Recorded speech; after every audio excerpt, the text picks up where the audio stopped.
Okay, so first thing, Glyn, what are your thoughts about Wānaka Airport? So Wānaka Airport itself's got a great opportunity to actually develop in the way the community wants. So now that it's in council's hands and it's on council's balance sheet, we've got to start planning for it now so we can get the community vision for it locked into the 10-year plan in 2024. So it's a big opportunity for Wanaka. Okay, and what were the key learnings from the recent High Court ruling about Wānaka Airport in your view?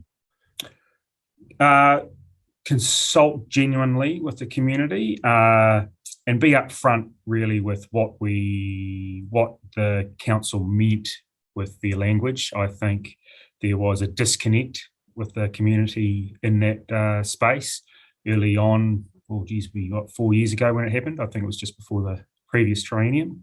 I think a little bit more grassroots and getting back to what actually listening to people, what they actually want. This is a yes/no one, just a very quick one. Have you actually read the judgment yourself? Yes. Okay. How do you keep yourself informed about airport issues? Well, for the Wanaka side, well, I just talked to people from Wanaka about the airport. I've got, obviously being a councillor, I have 3 Upper Clutha Wanaka councillors that can tell me.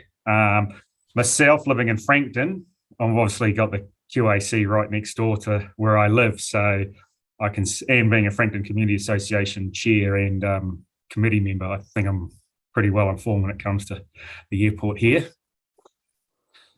Cool. This is a quick one too. Yes, no. Have you read the Martin Jenkins report? Yes, chewed through that twice. I think I had to.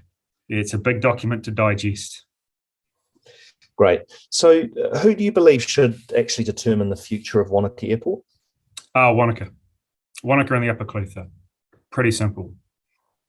And what do you know about the Wānaka Airport Liaison Committee? It's at the moment, we're using the General Aviation Users Group. I know that the liaison committee was set up under the previous plan change, and it hasn't been enforced, or hasn't been created since then because of, as you're aware, the proceedings in the last 3 years. So that's probably something we've probably got to enact pretty quick. Personally, I'd probably look at determining what this community wants and then getting that group together to deliver on what this community wants for the airport.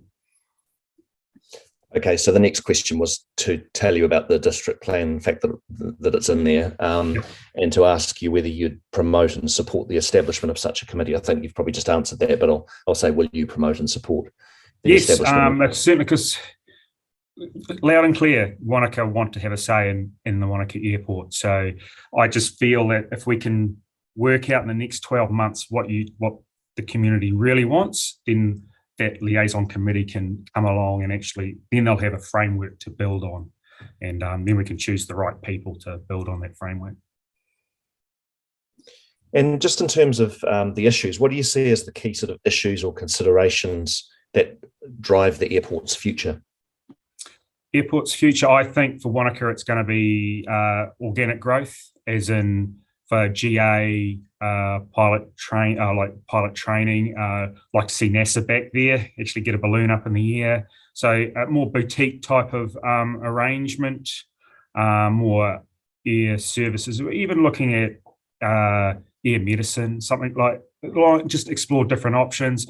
I think if the Wanaka community want ATRs coming out of Wanaka, I'll certainly promote that and look to probably try and get us to Wellington, because that's as far as they can go under what Air New Zealand will say. But again, because it's on our balance sheet, it'll probably happen in a very methodical process, because obviously we can't just, we don't have the financial headroom to just invest heavily into it. Cool. A kind of associated issue. What's your stance on carbon emissions, and what should QLDC do? Please be specific about this.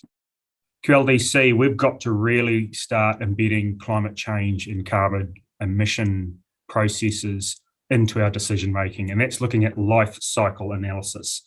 So it's actually looking at how we build, what we build, and then the embodied carbon within what we build, plus the operational emissions. So at the moment, we've only been looking at operational, and that's only 45 to 50%. It's the actual embodied carbon stuff that we can actually look at. And it's looking at stuff like looking at low carbon materials such as timber over steel and concrete. So those are some real tangible ones, because we're the largest employer in the district, plus we're a very large procurer. So we've got a fair bit of market strength to actually ask our suppliers to take on those carbon reduction principles ourselves. Great. What's your position on the proposed new airport at Terrace? No, it's a ecological disaster. Just touching on my last question, they say it's going to be operationally carbon zero, but they don't talk about the embodied carbon to build it, nor do they talk about the enabled carbon for all the infrastructure outside their boundaries. If that thing's actually going to happen, it's over the last 3 years, climate change has just come to the forefront of our thinking. We're seeing what is actually happening to our environment right now, and to even consider it, it's vandalism at best, at worst, sorry. So I can't be any stronger. It's nuts. Okay, yeah, that's clear. What do you see as the role of the Wānaka Community Board, and where should it sort of fit within council? I think this is where there's a great opportunity for the Community Board to be a conduit to tell us what those grassroots issues are within Wanaka. So touched on the airport, but the other one is Mount Iron Recreation Reserve. There's these two big issues where I think the Community Board can really stand up and tell QLDC what the Wanaka and Upper Clutha community want, and then it's working about how we can financially support that.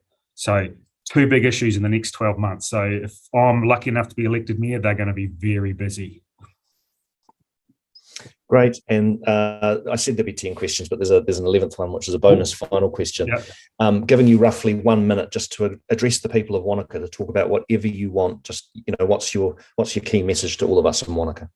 So my background has been in community involvement here in Frankton. So I was chair of the Frankton Community Association for 4 years, on the committee for 6. Queenstown, Destination Queenstown board member of Startup Queenstown Lakes, and I've been your councillor for the last 3 years. I am community minded. I've coached rugby, junior rugby here for 8 years. I am community minded. I want to put the community at the heart of what this council does, and I hear loud and clear that Wanaka feels like the little brother, but that is not the case. And I want to bring Wanaka issues to the forefront, because Wanaka has this charm about it, and I want to retain it, and I want to keep it to how Wanaka wants it to be.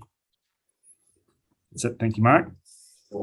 Great. Thank you. I'm just going to stop the recording, Glyn. Thank you very much. No problem.